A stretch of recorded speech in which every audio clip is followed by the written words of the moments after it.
3년 전 예고 없이 찾아온 우연이 저를 구두의 길로 인도했는데요. 아직도 그날의 일이 생생합니다. 무료한 오후 뭐 볼만한 것 없을까 하고 채널을 돌리다 보게 된 상생방송. 이른 시이나 무실 이오 석삼극하여도 무진본이니라. 편안한 목소리로 낭송되는 글귀에 마음을 뺏겨 한참을 보았는데요. 알고 보니 그 글은 우리 민족 최초 경전이자 인류 최초 기시록 천부경이었습니다. 하늘과 땅, 인간을 관통하는 심오하고 신비스러운 내용에 큰 감동을 받았는데요. 대체 이 방송은 뭐지? 천부경에 대한 감동은 방송에 대한 호기심으로 이어졌습니다. 그날 이후 틈이 날 때마다 상생방송을 시청하게 되었는데요. 천부경 같은 좋은 말씀뿐 아니라 인문학 강좌도 들을 수 있어서 정말 유익한 방송이구나 싶었습니다. 바빠진 업무 탓에 시청을 못할 때는 무궁화가 그려진 상생방송 로고가 떠오를 정도로 방송에 매료되고 말았는데요. 그 중에서도 전 국민이 다 봐야 하는 프로그램이란 생각이 들게 한 환단고기 북콘서트. 평소 역사에 관심이 많았는데 모호하게만 느껴졌던 상고사가 종도사님 말씀을 통해 시원하게 정리되었습니다. 가뭄의 단비를 만난 것 같았죠. 방송 중간에 들려오는 도전 말씀도 인상 깊었는데요. 조상님과 부모님을 섬기고 그 위로 상제님을 받드는 문화가 우리 문화의 전통과 일치해 편안하게 받아들여졌습니다. 그렇게 가랑비에 옷이 젖듯 제 마음속에 들어온 상제님 진리. 어느 날 문득 상제님이 진짜 하나님이시면 엄청난 일 아닌가 하는 생각에 집 근처 도장을 방문하게 되었는데요. 도담을 나누고 개벽 실제 상황 책을 읽으며 세상 어디에서도 들을 수 없었던 진리에 놀라움을 금치 못했습니다. 그동안 종교를 가져본 적은 없지만 상제님 신앙은 꼭 해보고 싶다는 생각이 들었는데요. 입도를 준비하며 드린 21일 정성 수행. 살아오면서 생긴 숱한 잡념들이 정리가 되면서 인생에 큰 서원을 세우는 계기가 되었는데요.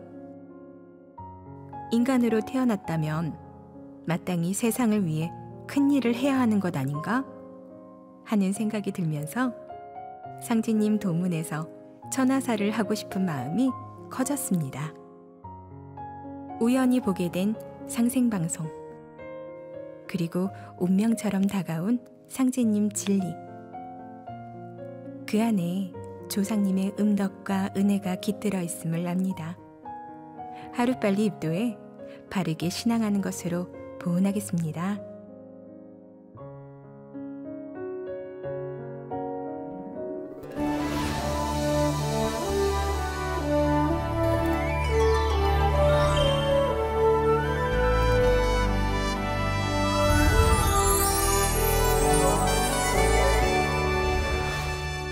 결혼 실패 후 저는 적적한 마음을 좋은 강의를 듣는 것으로 달래곤 했는데요. 특히 역사 강의를 들으면 우리 민족에 대한 자긍심이 느껴지면서 잠시나마 어두운 마음을 떨칠 수 있었습니다. 그러던 중 발견한 환단고기 북콘서트. 우리 역사에는 환국, 배달, 조선이라는 광대한 뿌리 역사가 있었는데 일본의 역사 왜곡으로 단군을 신화로 배우면서 역사를 송두리째 잃어버렸다는 놀라운 사실을 알게 되었습니다. 이런 강의가 있다니 나도 저곳에 한번 가보고 싶다는 생각이 들었는데요. 하지만 강의를 들을수록 종교적인 분위기가 느껴져서 불편한 마음이 들었습니다. 그때는 진리를 몰라서 역사와 신앙이 어떻게 연결되는지 의문을 가졌던 탓이었죠. 그러던 어느 날 또 다른 강의를 보게 되었는데 이번에도 상제님 진리 관련 내용이었습니다. 이렇게 자주 보게 되는 건 무슨 이유가 있지 않을까 싶어서 자세히 보았는데요. 그동안의 궁금증을 해소시켜주는 명쾌한 내용에 도장에 한번 가보고 싶다는 생각이 들었습니다. 그 후 용기를 내어 걸게 된 전화. 삼천포도장 수석포감님은 마침 창원대에서 임나 일본부설의 진상이라는 강연이 있다면서 저를 초대해 주셨는데요. 강의를 듣고 사천 벌룡도장에 방문해 우주 일련에 대한 설명도 들을 수 있었습니다. 하지만 내용은 이해됐지만 마음에 크게 와 닿지는 않았는데요. 나중에 큰 행사에 초대해달라는 말만 남기고 도장을 나오게 되었습니다. 설령의 음덕으로 나를 믿게 되나니 음덕이 있는 자는 들어왔다가 나가려 하면 신명들이 등을 쳐들이며 이곳을 벗어나면 죽으리라 이르느니라.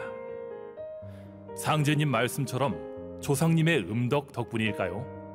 그 후 마음과는 다르게 자주 도장에 가게 되었습니다. 이곳이 나와 인연이 있긴 하구나 하는 마음에 입문을 하고 새벽 수행도 하게 되었는데요.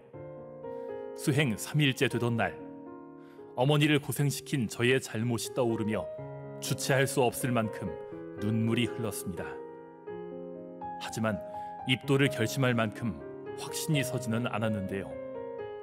머리로는 알겠는데 깨지지 않는 마음 때문에 답답하기만 했습니다.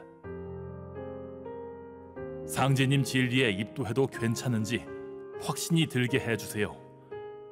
답답한 마음에 조상님께 기도를 올렸는데요. 다음 날 출근길 신기한 장면을 보았습니다. 딱따구리 한 마리가 고목나무를 뚫고 있었던 것이죠. 처음 보는 광경에 다가갔는데 가까이 가도 딱따구리가 도망가지 않았습니다. 세차게 나무를 뚫는 모습을 보면서 문득 파라, 파라, 깊이 파라는 상제님 말씀이 떠올랐는데요.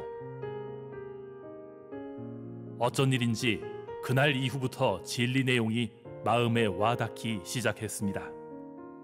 그 후 입도 준비를 하며 보낸 2달. 상제님 신앙에 입도하기로 한 것은 정말 잘한 일이라는 생각이 드는데요. 매일 새벽 정성 수행을 하면서 몸도 건강해지고 복잡했던 생각도 정리됨을 느낍니다.